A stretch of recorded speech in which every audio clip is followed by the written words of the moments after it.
So, try natin tong Chocobon from Cinnabon. So, I think this is my first time to try this variant. Kasi yung lagi kong in-order sa Cinnabon is yung classic lang nila. Dapat nga pecan bon kasi hindi siya available kasi ayan, naikot-ikot na pero ito yung itsura ng Chocobon. Yan. By the way, mini bon lang pala to.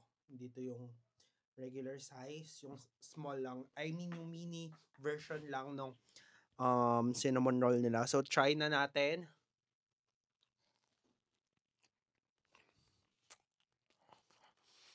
Mm.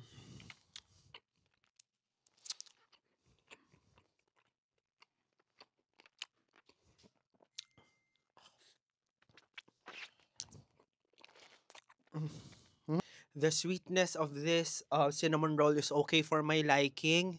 Hindi siya ganong nakakaumay kahit na mukha siyang matamis. And also, gusto ko yung pagka-chocolate niya.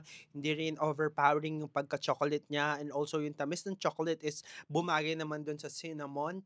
Kaya thumbs up sa akin tong variant na to. At dahil dyan, bibigyan natin siya ng 5 out of 5. Perfect siya sa akin. And yun lang. Cheerios. Bye-bye. TY.